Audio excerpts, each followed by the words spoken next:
මේ තුන්වෙනිදට මම ඔෆිස් එකට ගිහින් දාලා යනවාද? එදාට නේද අවුරුදු උත්සවය තියෙන්නේ. ඇයි ඉතින් ඔයා අවුරුදු උත්සවයට යන්නේ නැද්ද? යනවා ඉතින් 12ට විතර එතනින් ගියාම ඇති. ඉතින් ඔයා එහෙනම් කාර් එක අරන් යන්නකෝ. අයියෝ ඔයාට මාව ගෙන් යන්න බැරි. නෑ ඉතින් ඔයාට තනියෙන් යන්න පුළුවන් නේ. ඔයාට අවුරුදු කුමාරි බලන්න ඔච්චර දඟලන්නේ. මාව අරනවන්න උඹලා දැන් ඊට වැඩි ලොකුට අවුරුදු කුමාරි බලන එක. ඔය වෙලාවට අවුරුදු කුමාරි තියෙන්නේ. මම දන්නවනේ ඔයාගේ හැටි ඔයා බෑ කියන්නේ ඔකට තමයි කියලා මම දන්නවා. අවුරුදු කුමාරි මොකටද අනේ මට ඔයා ඉන්නවනේ. අනේ ඔවට අහුවෙලා බැඳගත්තට මන් දැන් මෝඩ නෑ හරි.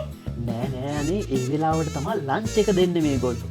යුරෝ 17ක් දීලා ටිකට් එක ගත්තට පස්සේ උදේ තේ මේසෙත් එක්ක කෑම වේලා දීලා ලන්ච් එකක් දෙනවා යුරෝ 17ට. ඉතින් ලාභ නැද්ද?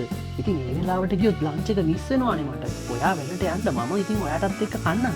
එහෙනම් මාත් එන්නම්කෝ. එතකොට ඔෆිස් යන්නේ නැද්ද? ඒක මම මොකක් හරි කරගන්න. A few moments later. මේ ඔබ අවුරුදු උත්සවයට එනවද? ඔව් මාත් බලාගෙන ඉන්නේ අවුරුදු කුමාරි බලන්න තමයි මේ පාර.